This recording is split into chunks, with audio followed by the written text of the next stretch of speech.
अस्सलाम स्टूडेंट्स, मैं हूं आपकी टीचर महविश फातिमा और इस लेक्चर में हम लोग कवर करेंगे length measuring instruments. Length measuring instruments कौन कौन से होते हैं, सबसे पहले हम लोग ये देखेंगे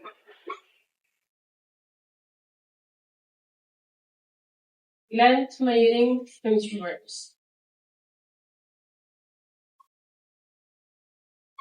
उससे पहले अगर आप लोगों को मेरी वीडियो पसंद आ रही है तो लाइक करें, कमेंट करें और शेयर करें और अपने फ्रेंड्स के साथ शेयर करें ताकि वो भी इजी तरीके से फिजिक्स को समझ सकें। लेंथ मेजरिंग इंस्ट्रूमेंट्स में हमारे पास सबसे पहले जो सिंपलेस्ट इंस्ट्रूमेंट आता है उसको हम लोग कहते हैं मीटर रूल। नंबर सेकंड पे आता है वर्नियर कैलिपर। उसके बाद आता है स्क्रू गेज।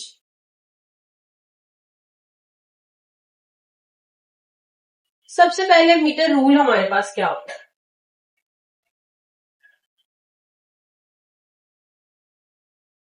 मीटर रूल हमारे पास जो सिंपल स्केल होता है जो हम लोग यूज करते हैं ऑन डेली बेसिस, उसको हम लोग कहते हैं वो मीटर रूल होता है।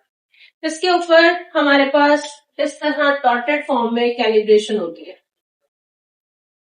कैलिब्रेशन इस तरह से होती है कि फर्स्ट हमारे पास एक लॉन्ग लाइन होती है, उसके बाद 1 2 3 4 शॉर्ट लाइन, देन एक middle line, then 1 2 3 4 short line and then 1 long line.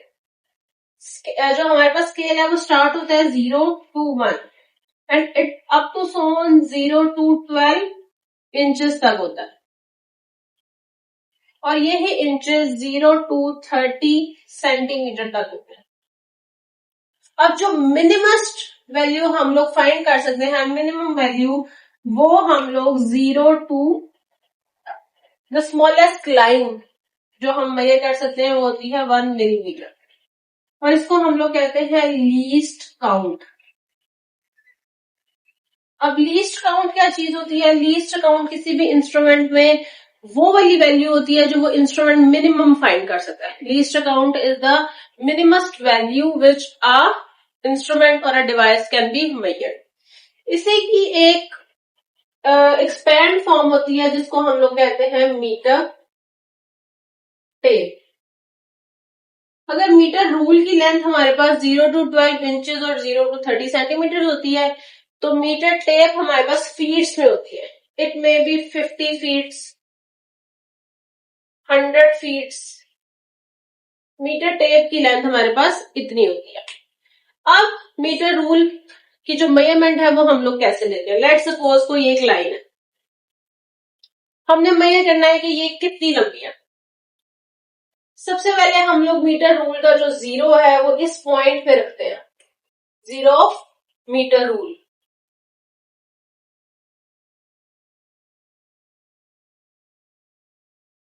अब अपनी आंख का जो एंगल है, angle of the I must be correct. अगर हम यहां से देखेंगे तो बिल्कुल एक्यूरेट रीडिंग हमारे पास आए, लेकिन अगर यही किसी एंगल से देखा जाए the reading will be incorrect और इस एरर को हम लोग कहते हैं ये पैरालैक्स एरर होता है। Parallax error which shows us the incorrect reading of with the help of a meter rule. Next है हमारे पास वर्नियर कैलिपर। वर्नियर कैलिपर क्या होता है?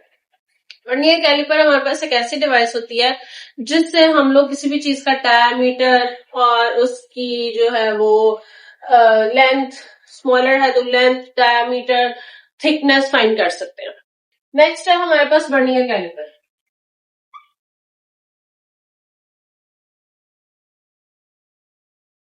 जो वर्नियर कैलिपर होता है, this device is used to find the diameter, thickness of any object or anything, any material. The least amount of the vernier caliper is much greater than the meter rule. अब इसका least amount जो है वो बहुत ज्यादा होता है metre rule से।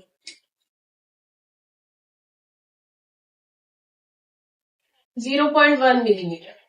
इसका मतलब यह है कि हम लोग जो मिनिमस्ट वैल्यू फाइंड कर सकते हैं वर्नियर कैलिपर से वो 0.1 मिलीमीटर है।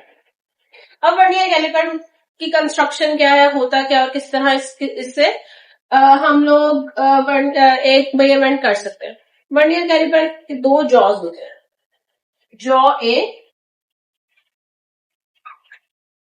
and B. These jaws are used to find the external diameter. Used to for external.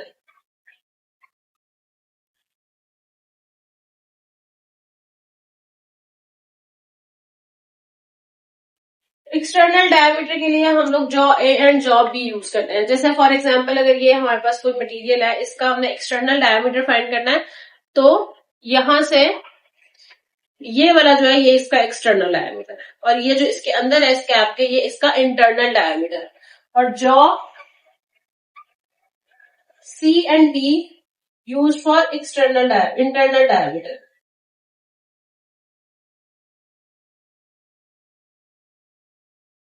External के लिए ए भी यूज होता है और इंटरनल के लिए सी डी जॉ हम लोग यूज करते हैं. नेक्स्ट, दो तरह के स्केल होते हैं. One is main scale. Main scale simple जो हमारे पास मीटर रूल होता है, this is the main scale. The other one is vernier scale. Vernier scale के ऊपर टोटल 10 लाइंस होती हैं. 0 to 9 तक, 9 मिलीमीटर तक रीडिंग होती है, जिसको 10 इक्वल लाइंस में डिवाइड किया गया. इसका लीस्ट काउंट कैसे फाइंड करते हैं हम? Least count of the vernier caliper is found. जो मिनिमम मेन स्केल पे रीडिंग है वो आपको पता है कि 1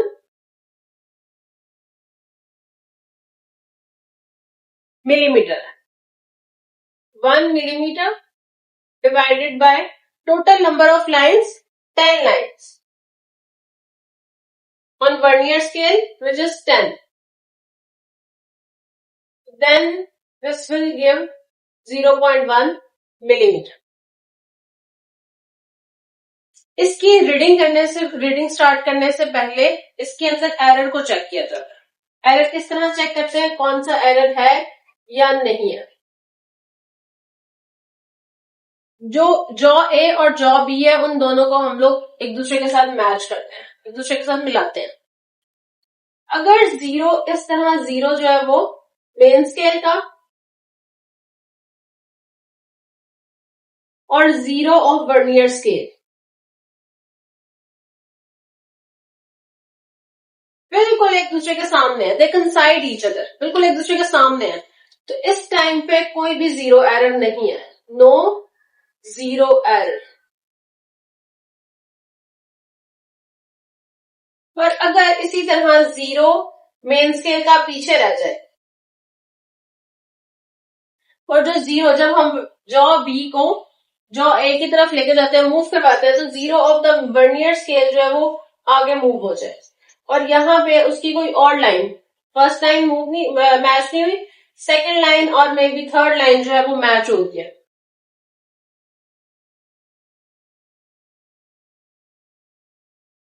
zero on the right side, then इसके अंदर एक एरर है, और इस एरर को हम लोग क्या करते हैं, इस एरर को रीडिंग में से सब्ट्रैक्ट करते हैं.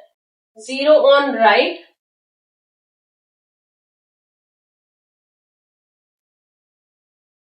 क्या कितना एरर सब्ट्रैक्ट करते हैं, इन लाइंस को हम लोग काउंट करते हैं. जिस तरह 1 2 3 लाइंस है ये, इसको हम लोग लीस्ट काउंट से मल्टीप्लाई करेंगे. लीस्ट काउंट से मल्टीप्लाई करने के बाद जो भी रीडिंग हमारे पास आएगी उससे सब्ट्रैक्ट कर देंगे.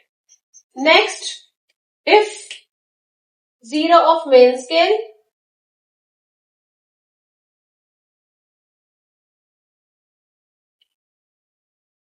इज वो आगे चला जाता है, और जीरो ऑफ वर्नियर स्केल जो है वो पीछे रह जाता है.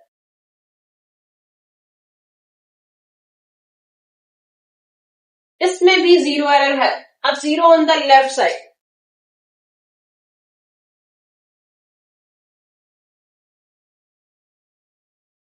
इसका मतलब है जितनी भी रीडिंग्स यहां से हम लोग मेन स्केल की देखते हैं और जितनी रीडिंग्स ये आगे गई वो उसमें एड अप होती है. Add up in the reading.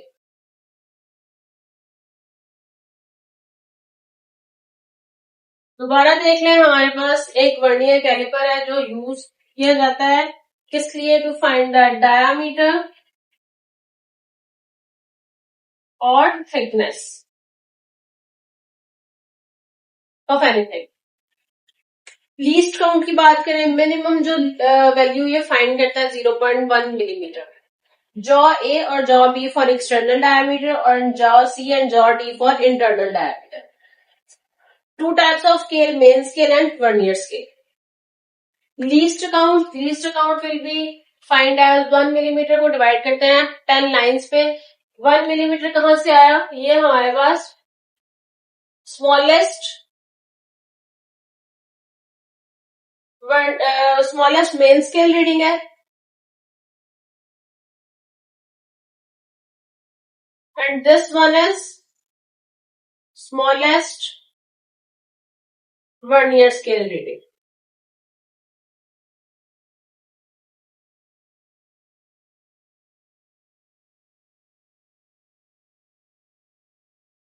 Divide कर दिया 0.1 मिलीमीटर. This one.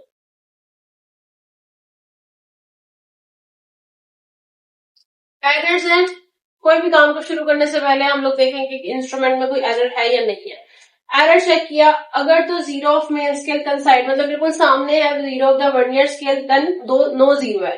लेकिन अगर जीरो जो है वर्नियर स्केल का वो आगे चला गया है, यानी राइट साइड पे चला गया, तो इसके अंदर जीरो एरर है और इसको सब्ट्रैक्ट किया जाता है. जितनी रीडिंग्स है will be subtract from the value. जो फाइनल वैल्यू है उससे इसको सब्ट्रैक्ट कर दिया जाता है. इसी तरह अगर zero of main scale right पे और जीरो ऑफ वर्नियर स्केल जो है वो लेफ्ट साइड पे रह गया, तो वैल्यूज में से वैल्यू में एड अप किया जाता है जितनी भी वैल्यू कम हुई है.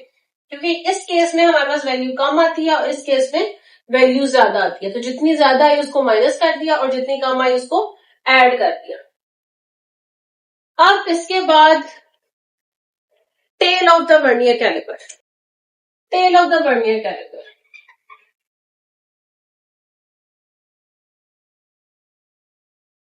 टेल ऑफ वर्नियर, जो टेल यूज होती है वो लेंथ या डेप्थ को मेजर करने के लिए इस्तेमाल. Depth of animal. For example ये कैप कितना डीप है, तो हम इसके अंदर उस टेल से मेजर करेंगे कि ये कितना डीप है. और जितनी भी टेल से रीडिंग शो होंगी वो हमें ये बताएगा कि वो इसकी डेप्थ है वर्नियर कैलिपर की. ये था इस वीडियो का टॉपिक. और अगर आपको अभी भी कोई चीज समझ नहीं आ रही तो मुझे बताएं कमेंट में, ताकि मैं उसको और इम्प्रूव करूं और आप लोगों के लिए जो है वो इस टॉपिक को बेहतर बनाऊं. बाकी अगर आपको समझ आ रहा है तो इसको लाइक करें, शेयर करें और अपने फ्रेंड्स के साथ लाजमी शेयर करें, ताकि वो भी फिजिक्स को समझ सकें जिनको फिजिक्स बहुत मुश्किल लगती है. बहुत आसान सा हम टॉपिक लेते हैं और बहुत आसान से तरीके से हम लोग समझते हैं. इस जो YouTube चैनल है उसको बनाने का मकसद ही ये है कि आप लोग रोज डेली बेसिस पे एक क्लासरूम की तरह फिजिक्स को पढ़ना सीखें और समझें कि फिजिक्स में क्या चीजें हैं और किस तरह वो वर्क करती है.